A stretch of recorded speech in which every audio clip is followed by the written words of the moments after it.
Study with inspired legacy channel में आप सभी का स्वागत है। हम टेस्ट नंबर 8 के 30 क्वेश्चंस कर लिए थे, आगे के 31 से स्टार्ट करेंगे। तो चलिए शुरुआत करते हैं। 31 क्वेश्चन नंबर 31 कहता है कि पारंपरिक यूरिया की तुलना में तरल नैनो यूरिया निम्नलिखित में से कौन सी विशेषताएँ होती हैं। उनका तुलनात्मक रूप से जो है सेंटेंस यहाँ पे वाक्य दिए गए हैं और हमें बताना है कि इनमें से कौन सी बातें जो है तुलनात्मक रूप में गलत हैं और कौन से सही है। ठीक है, तो देखिए पहले लिखा है यह पारंपरिक यूरिया की तुलना में कम कुशल है। ये पारंपरिक यूरिया की तुलना में कम कुशल मतलब ये तरल नैनो यूरिया जो यानी लिक्विड नैनो यूरिया है, ये उसके बारे में बोल रहा है कि इसकी कुशलता यानी उसकी इफिशियंसी कम है। नहीं, लेकिन ये बात बिल्कुल गलत है, क्योंकि जो तरल नैनो यूरिया है इसकी इफिशियंसी जो है 85 से 90% तक होती है, और यहीं पारंपरिक यूरिया की जो इफिशियंसी होती है ये केवल 25% तक ही पाई गई है। तो इसलिए पहली बात गलत हो जाती है। दूसरा लिखा गया ये पारंपरिक यूरिया की तुलना में कम खर्चीला है। ये बात बिल्कुल सही है। इसे सीमित फसलों पर ही प्रयोग किया जा सकता है, जबकि पारंपरिक यूरिया सभी फसलों के लिए उपयुक्त है। नहीं, ये पारंपरिक यूरिया की तरह जो है जैसे सभी फसलों पर यूज किया जाता है, वैसे ही पारंपरिक यूरिया की तरह तरल नैनो यूरिया को भी सभी फसलों पर उपयोग में लाया जा सकता है। तो तीसरी वाली बात भी गलत हो जाती है। चौथा लिखा गया है यह पारंपरिक यूरिया की तुलना में कम प्रदूषण फैलाता है। हाँ, ये बात बिल्कुल सही है। ठीक है, तो पहला और तीसरा गलत है और हमें बताना है कि सही कौन सा है। तो दूसरा और चौथा ही सही है, तो ऑप्शन भी हमारा राइट आंसर हो जाता है। ठीक है, चलिए आगे बढ़ते हैं। क्वेश्चन नंबर 32 थेरी रेगिस्तान के संबंध में बताना है कि कौन सी बातें सही हैं। पहली बात तो ये जान लीजिए कि थेरी रेगिस्तान ये जो है तमिलनाडु के जो टूटिकोरिन वाला रीजन है, टूटिकोरिन वहाँ तक विस्तृत है। ठीक है, तो ये तमिलनाडु में है। पहला लिखा गया कि गुजरात राज्य में स्थित एक छोटा सा रेगिस्तान है, इसलिए ये बात यहीं पे गलत हो जाती है, क्योंकि थेरी रेगिस्तान तमिलनाडु में, मैंने आपको बता दिया। दूसरा है यह लाल रेत के टीलों से बना है जो इल्मेनाइट और मैग्नेटाइट जैसे लौह खनिजों से भरपूर है। हाँ, ये बात बिल्कुल सही है। तो दूसरी बात बिल्कुल सही है, तो ऑप्शन बी इसका राइट आंसर होता है। ठीक है, थोड़ी सी अपनी इन्फॉर्मेशन को ऐड ऑन करते हैं। ये लाल टीलों जो होते हैं, यहाँ पे जो लाल टीले हैं, इनके लाल टीलों की वजह से ही तमिल में इनको थेरी कहा जाता है। ठीक है, तो इसमें जो क्या होता है क्वार्टनरी युग की जो की तलछट शामिल है। यहाँ पे समुद्री जो निक्षेप होते हैं वो भी पाए जाते हैं। इसमें बहुत कम पानी और पोषक तत्व धारण क्षमताएँ होती हैं। जो टिब्बा होता है जिसको वायुगतिकीय भार के लिए अति संवेदनशील माना जाता है, यह बहुत दबाव से घिरा हुआ है। ठीक है, जो किसी चीज़ को ऊपर आने से रोकता है। चलिए आगे बढ़ते हैं। क्वेश्चन नंबर 33 पे चलते हैं। यह कहता है कि एजियन सी निम्नलिखित में से किस जल निकाय के बीच स्थित है। ये जो है मैप बेस्ड क्वेश्चन है।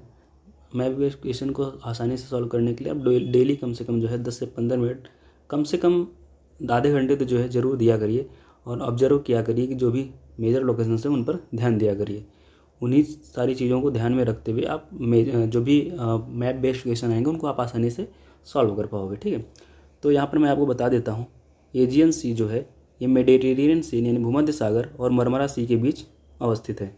ठीक है, ये जो है एक भुजा के रूप में पश्चिम में ग्रीप जो पेनिनसुला है, ग्रीप प्रायद्वीप है, और पूर्व में एशिया माइनर के बीच स्थित है।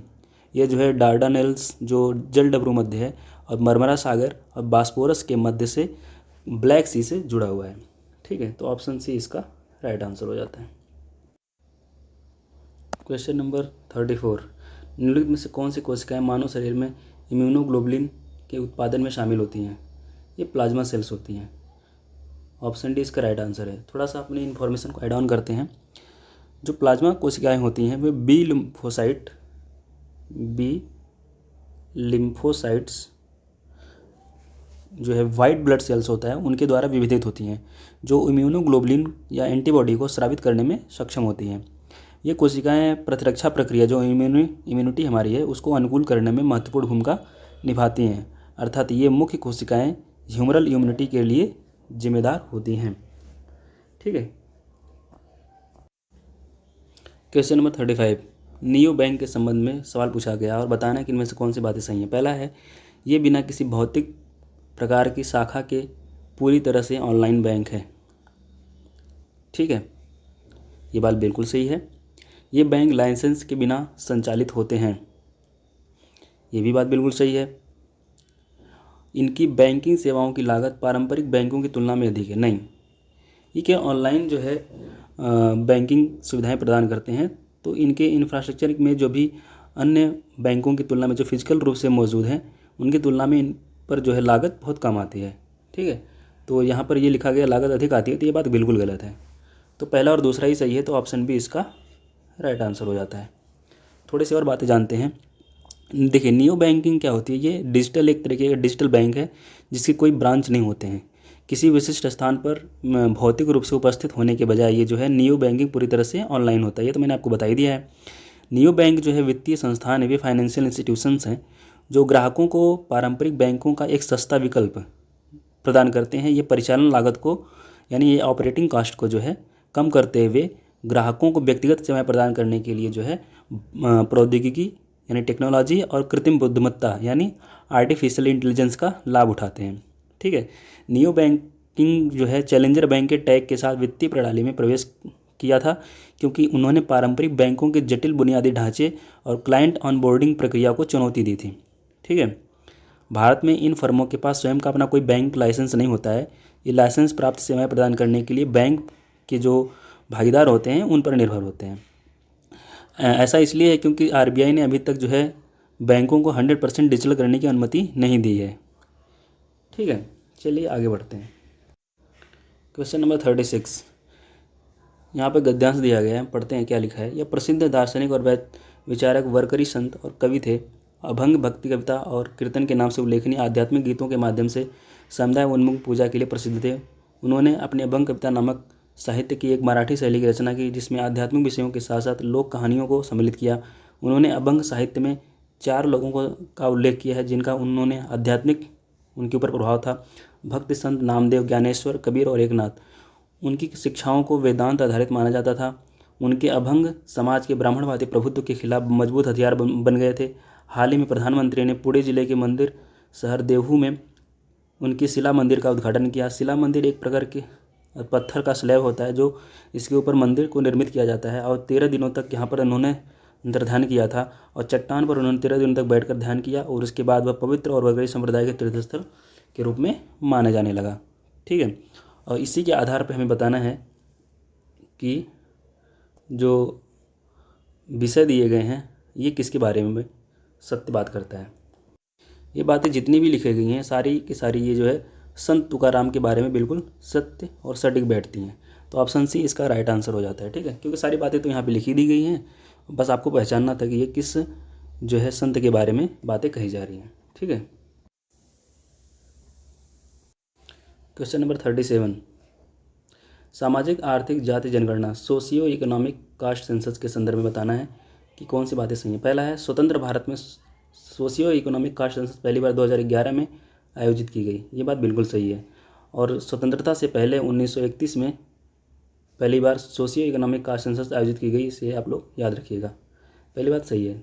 सोशियो इकोनॉमिक कास्ट सेंसस के तहत उल्लिखित सभी डेटा गोपनीय है, जबकि जनगणना के तहत सभी जानकारी सार्वजनिक है। सभी डेटा गोपनीय है, ये बात गलत है, क्योंकि जो भी डेटाएँ हैं, जो भी व्यक्तिगत जानकारी है, उनका उपयोग जो है सरकार विभिन्न विभागों के माध्यम से जो है परिवारों को लाभ प्रदान करने के लिए स्वतंत्र है, इसलिए ये बात ये गलत हो जाती है। तो एक ही पहले ही कथन सत्य है, तो ऑप्शन ए इसका राइट आंसर हो जाता है। क्वेश्चन नंबर 38, मनसबदारी प्रणाली के अंतर्गत जात घुड़सवार सैनिकों की संख्या से संबंधित है और सवार एक व्यक्ति की व्यक्तिगत स्थिति से संबंधित है। ये बात गलत है। अब गलत इसलिए है क्योंकि मनसब को जात और सवार में विभाजित तो किया गया था, लेकिन जात से तात्पर्य मनसबदार की उस स्थिति से था जो प्रशासकीय पद श्रेणी से प्राप्त था। ठीक है, और यानी ये एक दूसरे से इंटरचेंज कर दिया गया है। और सवार जो है ये घुड़सवार सैनिकों की संख्या से संबंधित था, इसलिए बात गलत हो जाती है। अकबर द्वारा शुरू की गई मनसबदारी प्रणाली औरंगजेब के शासनकाल से शुरू होने से पहले ही समाप्त हो गई थी। अब ये भी बात गलत है। अब ये बात गलत क्यों है? क्योंकि मनसबदारी प्रणाली के तहत प्रत्येक अधिकारी को एक रैंक सौंपा जाता था, जिसको हम मनसब बोलते थे। सबसे छोटा मनसब 10 का था और अमीरों के लिए जो सबसे अधिक मनसब होता था वो 5,000 का होता था। राजकुमार को उच्चतम मनसब प्राप्त होता था। अकबर के शासनकाल के अंत में एक कुलीन व्यक्ति द्वारा प्राप्त की जा सकने वाली सबसे उच्च जो मनसब को होता था उसको 5,000 से बढ़ाकर 7,000 कर दिया गया था, और यह व्यवस्था औरंगजेब के शासन के अंत तक जारी रही, न कि समाप्त हो गई थी। इसलिए ये बात गलत हो जाती है। मनसबदारी प्रथा को उत्पत्ति का पता चंगेज़ खान से लगाया जा सकता है। हाँ, ये बात बिल्कुल सही है। चंगेज़ खान के काल से ही मनसबदारी प्रथा की उत्पत्ति का पता चलता है। अकबर ने अहदी कहे जाने वाले सैनिकों के समूह का गठन किया था। हाँ, ये बात बिल्कुल सही है। तीसरा और चौथा सही है, तो ऑप्शन सी इसका राइट आंसर हो जाता है। क्वेश्चन नंबर 39, निम्नलिखित में से कौन एक प्रमुख व्यापारिक समुदाय था जिसकी मध्ययुगीन काल के दौरान गुजरात, उज्जैन और बुरहानपुर में मजबूत उपस्थिति थी? ये बोहरा समुदाय था। बोहरा समुदाय जो है ये मुगल काल के एक व्यापारिक वर्ग थे जो बंजारों का एक समकालीन साहित्य में एक व्यापारिक समूह के रूप में इनको जाना जाता है। गांवों और कस्बों के बीच ये व्यापार किया करते थे। आमतौर पर समूहों में अपने परिवारों के साथ ये घर पर आया जाया करते थे। ठीक है। क्वेश्चन नंबर 40, निक्सटॉमलाइजेशन तकनीक के बारे में बताना है कि इसके संदर्भ में इसमें कौन सा कथन सत्य है। मीसो अमेरिका के प्राचीन लोगों द्वारा मक्का को फोर्टिफाइड करने के लिए प्रयोग की जाने वाली एक विधि, यही बात बिल्कुल सही है, यानी ऑप्शन भी इसका राइट आंसर है। एक चीज़ बता देते हैं, निक्सटॉमलाइजेशन टेक्निक जो है ये मायन सभ्यता, जो माया सभ्यता थी, जो मध्य अमेरिका और मैक्सिको, जो मिडिल अमेरिका है और मैक्सिको वाला जो रीजन है वहाँ पर जो है इसकी उपस्थिति पाई जाती है, यानी माया सभ्यता की। वहाँ पे ही निक्सटॉमलाइजेशन तकनीक का उपयोग किया जाता था, जिसमें क्या करते थे प्राचीन लोग मक्का को फोर्टिफाइड करने के लिए प्रयोग में लाए जाने वाली एक तकनीक थी। ठीक है। इसके अंदर क्या किया जाता था कि जो माया सभ्यता के लोग थे ये एक क्षारीय घोल में इसको भिगो कर रख देते थे और उसको पकाते थे। ये एक स्वादिष्ट और पौष्टिक और गैर विषैला बनाने के लिए प्रयोग में लाई जाने वाली एक तकनीक थी। ठीक है, चलिए आगे बढ़ते हैं। क्वेश्चन नंबर 41, निम्नलिखित पर विचार कीजिए, बताइए कि इनमें कौन सी बातें सही हैं। पहला है, सूफीवाद के चिश्ती सिलसिले का दर्शन वैदांतिक भक्त दर्शन के समान है। भारत में नक्शबंदी सिलसिले की स्थापना ख्वाजा बहाउद्दीन ने की थी। एक चीज़ जान लीजिए, सूफीवाद के अंतर्गत दो सिलसिले काफ़ी ज़्यादा प्रचलित हुए। एक था चिश्ती सिलसिला और दूसरा था नक्शबंदी सिलसिला। चिश्ती सिलसिले का जो शुरुआत करने का जिसको इसका दिया जाता है वो जो है हमारे ख्वाजा मोइनुद्दीन चिश्ती के द्वारा भारत में इसकी शुरुआत की गई थी। ये बात बिल्कुल सही है। सूफी के चिश्ती सिलसिले में दर्शन वैदांतिक दर्शन के समान है, ये बात बिल्कुल सत्य है। भारत में नक्शबंदी जो सिलसिला था इसकी स्थापना ख्वाजा बहाउद्दीन ने की थी, ये भी बात बिल्कुल सही है। ठीक है। नक्शबंदी सिलसिला जो है इसमें सबसे लोकप्रिय संत शेख अहमद सरहिंदी थे। उन्होंने स्वयं को मुजहिदी और अली शफनी नई सहस्राब्दी की उस उदारवादी की उपाधि को दिया हुआ था। यह अकबर के शासनकाल के दौरान लोकप्रिय हुआ। इसकी प्रकृति जो है कट्टर थी और औरंगजेब इसके अनुयायियों में से एक था, यानी औरंगजेब जो है नक्शबंदी सिलसिले से जुड़ा हुआ व्यक्ति था। ठीक है, तो ऑप्शन सी इसका राइट आंसर हो जाता है। क्वेश्चन नंबर 42, कौन सा कथन क्वासानूर फॉरेस्ट डिजीज़ के बारे में सही नहीं है। पहला है, इसे मंकी फीवर के नाम से जाना जाता है, सही बात है। KFD यानी क्वासानूर फॉरेस्ट डिजीज़ को इसको जो है मंकी फीवर के नाम से भी जाना जाता है, ये बात बिल्कुल सही है। इसकी पहचान सबसे पहले कर्नाटक के क्वासानूर में एक बीमार बंदर में की गई थी, ये भी बात बिल्कुल सही है। इस बीमारी के निदान में एलिसा परीक्षण का उपयोग किया जाता है, ये भी बात बिल्कुल सही है। एलिसा परीक्षण का उपयोग जो है एड्स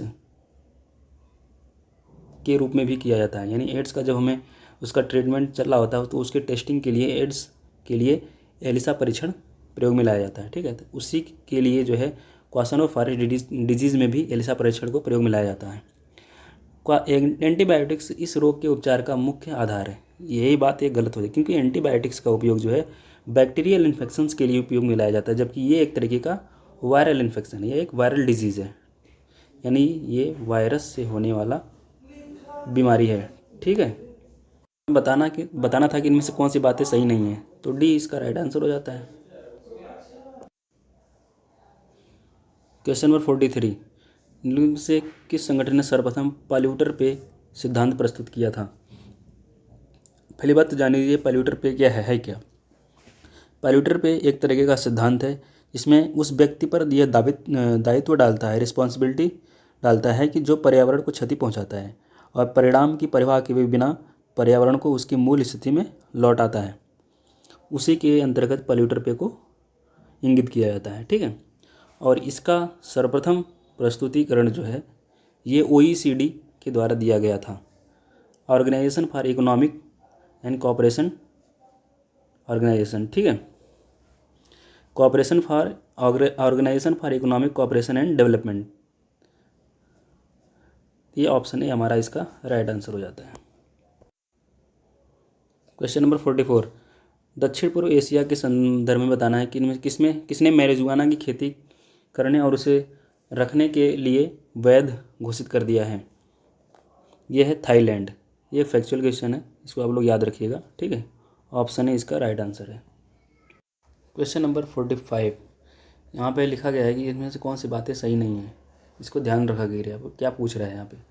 पहला है यह प्रियॉन केवल जानवरों में बीमारी उत्पन्न कर सकता है। पहली बात तो जान लीजिए प्रियॉन है क्या। प्रियॉन एक तरीके का प्रोटीन है जो मस्तिष्क में सामान्य रूप से स्वस्थ प्रोटीन को असामान्य रूप से सक्रिय करके जानवरों और मनुष्यों में बीमारी का कारण बनता है। तो यहाँ पे केवल जानवरों लिखा गया है, तो इसलिए ये बात तो गलत हो जाती है। जानवरों और मनुष्यों दोनों में जो है असामान्य रूप से सक्रिय होकर के बीमारी का कारण बनता है। प्रियॉन एक प्रोटीन है। ठीक है। दूसरा है मैड काउ प्रियॉन्स के कारण होता है जो कड़ों की तरह संक्रामक प्रोटीन होते हैं। ये बात बिल्कुल सही है। और जबकि हमें बताना कि इनमें से कौन सी बातें सही नहीं है, तो हम सही किस पे लगाएंगे? तो ऑप्शन ए इसका राइट आंसर हो जाता है। क्वेश्चन नंबर 46, हाल ही में निम्नलिखित में से किस संगठन द्वारा India's booming gig and platform economy नामक रिपोर्ट जारी की है? यह है नीति आयोग। नीति आयोग के द्वारा India's booming gig and platform economy नामक एक शीर्षक से रिपोर्ट जारी की गई है। ठीक है। और ये जो गिग एंड प्लेटफॉर्म इकोनॉमी होती है, इसके अंतर्गत वे वर्कर्स आते हैं जो कॉन्ट्रैक्ट बेस पर काम करते हैं, जो नियोक्ता और कर्मचारी यानी एम्प्लॉयर और एम्प्लॉई के संबंधों के बाहर ऐसी गतिविधियों से ये वो व्यक्ति आय अर्जित करता है। तो ऑप्शन डी इसका राइट आंसर हो जाता है। ठीक है। क्वेश्चन नंबर 47, निम्नलिखित कथनों पर विचार कीजिए और बताइए कि इनमें से कौन सी बातें सही नहीं है। पहला है देवगढ़ में दशावतार मंदिर कुषाणों की कुछ बची हुई स्थापत्य कलाओं में से एक है। देवगढ़ का दशावतार मंदिर स्थापत्य कलाओं में से तो है, लेकिन ये कुषाण कालीन नहीं होकर के ये जो है गुप्त कालीन स्थापत्य कला को संदर्भित करता है, इसलिए ये बात गलत हो जाती है। भीतरगांव गुप्त काल के मंदिरों में से एक है। ये बात बिल्कुल सही है। ये कानपुर में जो है स्थित है। ठीक है, उत्तर प्रदेश के कानपुर ज़िले में स्थित है। तो इसका ऑप्शन हमें बताना था कौन सा सही नहीं है, तो ऑप्शन ए इसका राइट आंसर हो जाता है। क्वेश्चन नंबर 48 पूछा है कि इनमें से कौन सी बातें सही हैं। पहला है भारत दुनिया का सबसे बड़ा हथियार आयातक देश है। पहली बात एक चीज़ जान लीजिए, सिप्री ये स्टॉकहोम बेस्ड एक संस्था है। सिप्री जो है हथियारों के प्रमुख आयातक के रूप में जो भी देश हैं उनके बारे में एक रिपोर्ट जारी करती है। उसने रिपोर्ट जारी किया था कि सबसे बड़े आयातक जो देश हैं, सबसे बड़े उनमें सऊदी अरब पहले नंबर पे है, दूसरे पर है इंडिया और तीसरे पर है मिस्र। ठीक है, सऊदी अरब, इंडिया, मिस्र, ये 3 टॉप 3 कंट्री हैं जिनके द्वारा सबसे अधिक हथियारों का आयात किया जाता है। तो ये बात गलत है। पहले नंबर पे कौन है? सऊदी अरब। रूस और अमेरिका के पास सभी परमाणु हथियारों का 90% से अधिक हिस्सा है। बिल्कुल, ये बात बिल्कुल सही है। ठीक है। और एक चीज़ और ध्यान दीजिएगा, यहाँ पर ये बात तो गलत हो जाती है, दूसरा वाला सही है। और सप्लायर अगर देखा जाए तो सबसे अधिक सप्लाई हथियारों का कौन सा देश करता है, तो उसमें पहले नंबर पर है USA और दूसरे पर है रसिया और तीसरे पर है फ्रांस। ठीक है। और USA और रसिया के पास सबसे अधिक 90% हिस्सा जो है हथियारों का मौजूद है। ठीक है। और यहाँ पे कौन सी बातें सही हो जाएगी? तो ऑप्शन बी, केवल दूसरा ही ऑप्शन सही है। यहाँ पे पहला गलत है। तो ऑप्शन बी इसका राइट आंसर हो जाता है। क्वेश्चन नंबर 49, प्राय समाचारों में सुना जाने वाला शब्द सुपर बग्स इनमें से किससे संबंधित है? कीटनाशक प्रतिरोधी नहीं, एंटी रैंसमवेयर बिल्कुल नहीं, एंटीबायोटिक प्रतिरोधी जीवाणु, हाँ यही बात बिल्कुल सही है। एंटीबायोटिक प्रतिरोधी जीवाणु सुपरबग्स को संदर्भित करता है, तो ऑप्शन सी इसका राइट आंसर होता है। थोड़ी सी और बात जानते हैं। जब अति संवेदनशील बैक्टीरिया बार बार विभिन्न प्रकार के एंटीबायोटिक दवाओं में के संपर्क में आते हैं तो वे मर जाते हैं, जिससे दवा प्रतिरोधी बैक्टीरिया की संख्या में वृद्धि नहीं हो पाती। इन्हें ही सुपरबग्स कहा जाता है। ये एक दिन के भीतर ही बड़ी संख्या में पहुंच सकते हैं और आसानी से अन्य लोगों में फैल सकते हैं। ठीक है, बैक्टीरिया जो होते हैं ये सूक्ष्म और सिंगल सेल वाले जीव होते हैं। ये मिट्टी, महासागर, पौधे, जानवर, मनुष्य, हर जगह पर ये जो है ये वातावरण में मौजूद आपको मिल जाएंगे। क्वेश्चन नंबर 50, भारत गौरव योजना के संबंध में बताना है। इनमें से कौन सी बातें सही नहीं है? पहला है, इस योजना के अंतर्गत ट्रेन निजी कंपनियों द्वारा संचालित की जाती है। नहीं, ये जो है निजी कंपनियों के साथ साथ IRCTC के द्वारा भी संचालित किया जाता है, इसलिए पहली बात गलत है। केवल निजी कंपनियों के द्वारा नहीं, ये IRCTC और पार्टनर जो प्राइवेट पार्टनर्स हैं उनके द्वारा मिलकर के ये योजना संचालित की जा रही है। Bharat Gaurav train theme based circuit train है, हाँ ये बात बिल्कुल सही है। भारत गौरव ट्रेन जो है ये पहली निजी ट्रेन को कोयम्बटूर से हरी झंडी दिखाकर रवाना किया गया। यह नवंबर 2021 से शुरू की गई है। इन ट्रेनों को थीम आधारित सर्किट में निजी भागीदारों के साथ साथ IRCTC दोनों के द्वारा संचालित किया जाएगा। ये ट्रेनें जो है भारत और दुनिया के लोगों को भारत की समृद्ध सांस्कृतिक विरासत और भव्य ऐतिहासिक स्थलों के दर्शन कराने के विज़न को साकार करने में सहायता करेंगी। इससे भारत की जो व्यापक पर्यटन संभावनाएं हैं उसके दोहन में भी मदद मिलेगी। ठीक है, बताना कि सही नहीं है तो ऑप्शन ए इसका राइट आंसर हो जाता है। क्वेश्चन नंबर 51, अंतर्राष्ट्रीय भारतीय अंतरिक्ष अनुसंधान संगठन इसरो के संबंध में बताना है। रॉकेट लॉन्च सिस्टम में जिस प्रकार का इंजन किया जाता है इसमें सॉलिड लिक्विड 4 स्टेज कॉन्फ़िगरेशन का प्रयोग किया जाता है। इनमें से कौन सा है? तो ये है polar satellite launch vehicle PSLV। ठीक है, इसमें जो है सॉलिड लिक्विड 4 कॉन्फ़िगरेशन स्टेज का प्रयोग किया जाता है। इसरो के द्वारा जो पहला सैटेलाइट जो है लॉन्च व्हीकल था वो था SLV और दूसरा था ASLV और जो तीसरा था PSLV, जो सबसे अधिक उपयोग किया जाने वाला अब तक का सबसे विश्वसनीय रॉकेट है। ठीक है, PSLV उसी के संदर्भ में पूछा गया। ये सॉलिड लिक्विड 4 स्टेजेस कॉन्फ़िगरेशन वाला रॉकेट है। ठीक है, तो ऑप्शन बी इसका राइट आंसर होता है। क्वेश्चन नंबर 52, हाल ही में आयोजित एक बहुराष्ट्रीय शांति अभ्यास खान क्वेस्ट 2022 किस देश में आयोजित किया गया था? ये था मंगोलिया।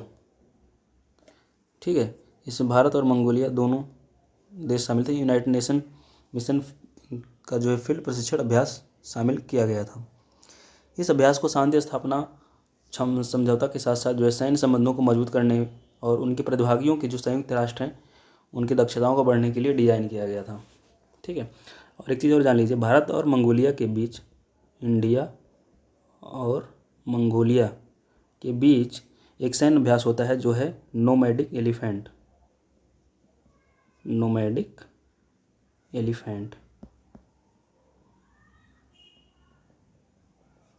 ठीक है, इसको आप लोग नोट डाउन कर लीजिएगा। चलिए आगे बढ़ते हैं। क्वेश्चन नंबर 53, निम्न में कौन सा शिलालेख कुषाण शासक कनिष्क के संबंध में बहुमूल्य जानकारी प्रदान करता है? यह है रबाटक। ये जो है अफगानिस्तान का जो बागरान प्रांत है वहाँ पर स्थित है वर्तमान में। इसे रबाटक शिलालेख पर जो है कनिष्क के संबंध में बहुमूल्य जानकारी प्राप्त होती है। कनिष्क जो है कडफिसेस द्वितीय का पुत्र था, सबसे प्रसिद्ध कुषाण राजा था, जिसके शासनकाल में कुषाण साम्राज्य अपने चरम पर पहुंच गया था और इसका विस्तार जो है मध्य एशिया से अफगानिस्तान और उत्तर पश्चिमी भारत तक और पूर्व में गंगा घाटी में और दक्षिण की ओर मालवा क्षेत्र तथा उत्तर में वाराणसी, कौशाम्बी, श्रावस्ती और मध्य प्रदेश में सांची में विस्तृत था। ठीक है, इस विशाल साम्राज्य का केंद्र बैक्ट्रिया जैसा कैनिस्क के सिक्कों और शिलालेखों में बैक्ट्रियन भाषा के प्रयोग से ये बात स्पष्ट होती है। ठीक है, तो ये ऑप्शन सी यहाँ पे राइट आंसर है। Question number 54, anti radiation pills के संबंध में बताना है। पहला है कौन सा बात सही है बताना है। 40 वर्ष से अधिक उम्र के लोगों के लिए अनुशंसित किया गया है, नहीं 40 वर्ष से कम उम्र के लोगों के लिए, ना कि अधिक। ठीक है, तो ये बात गलत है, यहाँ पे कम होता तो ये बात सही होती। और दूसरा है उन्हें मैग्नीशियम आयोडाइड टैबलेट के रूप में भी जाना जाता है, नहीं मैग्नीशियम आयोडाइड नहीं, पोटेशियम आयोडाइड। ठीक है, पोटेशियम आयोडाइड, इसलिए ये भी बात गलत हो जाती है। वे उपचारात्मक हैं और विकिरण द्वारा किए गए क्षति की क्षतिपूर्ति कर सकते हैं, नहीं ये इतने भी उपचारात्मक नहीं है कि क्षतिपूर्ति कर सकें, तो ये भी बात गलत है। ये पिल्स 100% सुरक्षा प्रदान नहीं करती हैं, हाँ ये बात बिल्कुल सही है, तो डी इसका राइट आंसर हो जाता है। क्वेश्चन नंबर 55, भारत के सांस्कृतिक इतिहास के संदर्भ में कौन सा कथन ईश्वर कृष्णदास को सर्वाधिक उपयुक्त वर्णन करता है। प्रारंभिक मध्ययुगीन उड़ीसा के शैव संत, नहीं ये बात बिल्कुल गलत है। दूसरा है 8वीं शताब्दी ईस्वी में असम का एक राजा, ये भी बात गलत है। दर्शन शास्त्र 6 भारतीय दर्शनों में से एक संबंधित दार्शनिक, हाँ ये बात बिल्कुल सही है। मध्यकाल का एक, नहीं ये भी बात बिल्कुल गलत है। ईश्वर कृष्णदास जो एक भारतीय दार्शनिक और ऋषि थे, ये सांख्य कारिका के लेखक थे, जो हिंदू दर्शन के 6 दर्शनों में से एक सांख्य दर्शन पर आधारित है। इसका अर्थ है ब्रह्मांड और उसके तत्व का लेखा जोखा। संख्या कारिका शास्त्रीय सांख्य दर्शन पर लिखा गया सबसे प्राचीन और बचा हुआ आधिकारिक ग्रंथ है। ठीक है, चलिए आगे बढ़ते हैं। Question number 56, gulf cooperation council, खाड़ी सहयोग परिषद, GCC, गल्फ कोऑपरेशन काउंसिल, इसकी स्थापना जो है 1981 में की गई थी, और इसमें Bahrain, Kuwait, Oman, Qatar, Saudi Arabia, UAE, इनके बीच जो है इस्लामिक मान्यताओं पर आधारित समान राजनीतिक व्यवस्थाओं और संयुक्त नीति और सामान्य उद्देश्यों के मद्देनज़र एक समझौते द्वारा की गई थी। ठीक है, तो अब हमें बताना है कि इनमें से कौन सा सदस्य नहीं है। तो यमन कहीं आपको दिख रहा है कहीं, नहीं ना, तो ऑप्शन सी इसका राइट आंसर हो जाता है।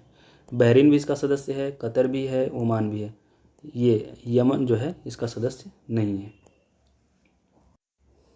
क्वेश्चन नंबर 57, भारतीय दर्शन के मध्य गया और उन पे आधार चीज़ें देंगे। आपको बताना है कि इनमें से कितने युग्म सही से मिले थे। पहला है सांख्य दर्शन, इसके रक्षक और इसके रचयिता कपिल मुनि हैं, और ये प्रकृति और पुरुष के बारे में बात करते हैं, ये बात बिल्कुल सही है। न्याय गौतम ऋषि, तार्किक सोच, ये भी बात बिल्कुल सही है। वेदांत उपनिषद, ये भी बात बिल्कुल सही, तीनों बातें सही हैं, तो ऑप्शन सी इसका राइट आंसर होता है।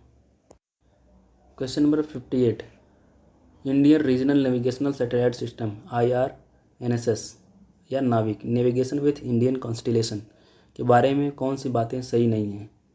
ये IRNSS जो है ये GPS की तरह भारत का अपना एक जो है सैटेलाइट नेविगेशन सिस्टम है। ठीक है, और इसी के संदर्भ में बताना इनमें कौन सी बातें सही नहीं है। ये अमेरिका की ग्लोबल पोजीशन सिस्टम, ये बात बिल्कुल सही है। इसमें कुल 8 सैटेलाइट हैं जबकि 7 सक्रिय हैं, ये बात भी बिल्कुल सही है। इन 3 सैटेलाइटों को जियोसिंक्रोनस ऑर्बिट और 4 को जियोस्टेशनरी ऑर्बिट में रखा गया है, नहीं ये बात बिल्कुल गलत है। क्योंकि ऐसे है, देखिए ये अर्थ है हमारी, अर्थ के ऊपरी लेयर पर ये जो है बाह्य वायुमंडल में यहाँ पर 3 जो है स्टेशनरी ऑर्बिट्स में, और इनके बीच में जो है 2 करके जियो सिंक्रोनस सैटेलाइट्स संचालित हैं, यानी टोटल 7 हैं जो सक्रिय हैं। इसमें से 8 में से 7 सक्रिय हैं। ये सिंक्रोनस वाले हो गए 4, और ये 1 2 3 ये जो है जियो स्टेशनरी ऑर्बिट में स्थापित हो गए। तो यहाँ पर अपोजिट लिखा गया है, ठीक है, इसलिए ये बात गलत हो जाती है। ये सही ये गलत हो जाता है, और गलत ही में बताना था। IRNSS का नाम 2016 में आयरन नाविक कर दिया गया, ये बात बिल्कुल सही है, तो सी इसका राइट आंसर होता है। ठीक है, और पहला सैटेलाइट जो था इसको 2013 में लॉन्च किया गया था, और 8वें सैटेलाइट को 2018 में लॉन्च किया गया था।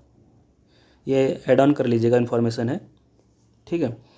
और IMO यानी इंडियन मरीन ऑर्गेनाइजेशन द्वारा जो है 2020 में इंडियन महासागर क्षेत्र में यानी इंडियन ओशियन में संचालन के लिए world wide radio navigation system WWRNS के एक हिस्से के रूप में मान्यता दी गई है। ये चीज़ भी आप लोग याद रखिएगा। ठीक है, चलिए आगे बढ़ते हैं।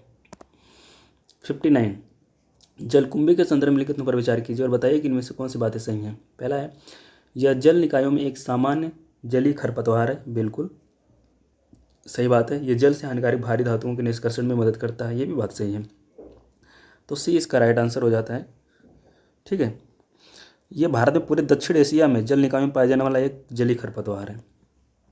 ये जो है स्वदेशी प्रजाति का नहीं है। ये ब्रिटिश औपनिवेशिक शासन के दौरान इसे दक्षिण अमेरिका से डेकोरेशन के रूप में जो है जलीय पौधे के रूप में भारत लाया गया था। इसके पौधे पर जो है, इस पौधे पर बैंगनी रंग के पुष्प खिलते हैं जिनका सौंदर्य काफ़ी अच्छा होता है। ठीक है, कुछ जैविक कृषि पद्धतियों में इस पौधे का उपयोग जो है जैव उर्वरक के रूप में भी किया जाता है। यह फाइटोरेमेडिएशन गुण वाली प्रजाति का पौधा है जिसमें जहरीले मेटाबोलाइट्स और हानिकारक भारी धातुओं को पानी से निकालने की क्षमता रखता है। ठीक है, क्वेश्चन नंबर 60, विजयनगर साम्राज्य की अर्थव्यवस्था के बारे में निम्नलिखित में से कौन सी बातें सही नहीं है। पहला है, ग्राम स्वशासन की चोल परंपराओं को बरकरार रखा गया था। ना, यही बात तो गलत हो जाती है। शासकों द्वारा राजत्व के सिद्धांतों को अत्यधिक मान्यता दी जाती थी। ये बात सही है। शहरी जीवन और व्यापार अधिक समृद्ध थे। ये भी बात सही है। पालगेर या नायक समाज में एक शक्तिशाली वर्ग था। ये भी बात सही है। तो यही इसका राइट आंसर होता है, क्योंकि हमें सही गलत ऑप्शन बताना था। क्वेश्चन नंबर 61, बताना है कि बायोमास आधारित बॉयलर तकनीक हाल ही में भारत के किस राज्य में शुरू की गई है। यह हरियाणा राज्य के कुरुक्षेत्र में यह बॉयलर तकनीक शुरू की गई, जो हरित होने का दावा करती है और सभी प्रकार की कृषि अवशेषों को ईंधन के रूप में समायोजित कर सकती है और साथ ही साथ पराली जलाने के बोझ को भी कम करने में मदद कर सकती है। ठीक है, और 62 देखते हैं, ऑटोमेटेड फेशियल रिकॉग्निशन सिस्टम या FARTI के संबंध में बताना है इनमें से कौन सी बातें सही हैं। पहला, इसका उपयोग एक उपकरण के रूप में 100% सटीकता के साथ किसी व्यक्ति की पहचान और प्रमाणीकरण के लिए किया जा सकता है। नहीं, ये बात तो गलत है। 100% किसी चीज़ की सटीकता तो होना बहुत ही मुमकिन बात नहीं है। ठीक है, इस तकनीक के लिए बहुत अधिक मानव शक्ति और उन्नयन की आवश्यकता होती है। ना, ये भी बात गलत है। तो 62 का डी। ठीक है, ये डी हो जाएगा इसका। और 63 भी देख लेते हैं। क्वेश्चन नंबर 63, किस मंत्रालय ने वन जिला वन उत्पाद, वन डिस्ट्रिक्ट वन प्रोडक्ट योजना को लॉन्च किया है। यह खाद्य प्रसंस्करण और उद्योग मंत्रालय, ministry of food processing and industry, ministry of food processing industry के द्वारा वन डिस्ट्रिक्ट वन प्रोडक्ट योजना को लॉन्च किया गया है। ठीक है, तो ऑप्शन बी इसका राइट आंसर होता है। इस योजना की शुरुआत जो है उत्तर प्रदेश के द्वारा 2018 में किया गया था। इसे केंद्र सरकार द्वारा जो है बाद में अपना लिया गया। चलिए आगे देखते हैं। 64, मध्यकालीन भारतीय इतिहास के संदर्भ में मणिग्रामन नंदेसी पर पद निम्न से किस के लिए प्रयोग किए जाते थे। ये व्यापारियों की एक श्रेणी थी जिसे जो है मणिग्रामन और नंदेसी के पद के रूप में जो है संदर्भित किया जाता था, प्रयोग किया जाता था। ये भारतीय व्यापारियों की एक श्रेणी थी जिनमें सबसे अधिक प्रसिद्ध जो है मणिग्रामन और नंदेसी थे। ये श्रेणियाँ उद्यमी होती थी क्योंकि ये कई विदेशी देशों से खुदरा और थोक व्यापार करने में संलग्न थी। उन्होंने मंदिरों को जो है अनुदान दिया, जो सामाजिक और सांस्कृतिक जीवन के केंद्र बन गए, और व्यापार के लिए भी उन्होंने धन दिया था। ठीक है, तो ऑप्शन भी इसका राइट आंसर होता है। 65 देखते हैं, न्यू स्पेस इंडिया लिमिटेड के संदर्भ में निम्नलिखित पर विचार कीजिए और बताइए कि इनमें से कौन सी बात सही है। इसमें लिखा यह अंतरिक्ष विभाग के प्रशासनिक नियंत्रण में आता है। ये बात बिल्कुल सही है। ये एक तरह से इसरो का एक कॉमर्शियल विंग है। ठीक है, NSIL, new space India limited. तो पहली बात तो बिल्कुल सही है। यह भारतीय अंतरिक्ष क्षेत्र में निजी क्षेत्र में बुनियादी ढांचे का उपयोग करने हेतु समान अवसर प्रदान करने के लिए बनाया गया था। नहीं, ये बात बिल्कुल गलत है। निजी क्षेत्र में बुनियादी ढांचे का उपयोग करने के लिए नहीं। तो ऑप्शन ए इसका केवल राइट आंसर होता है।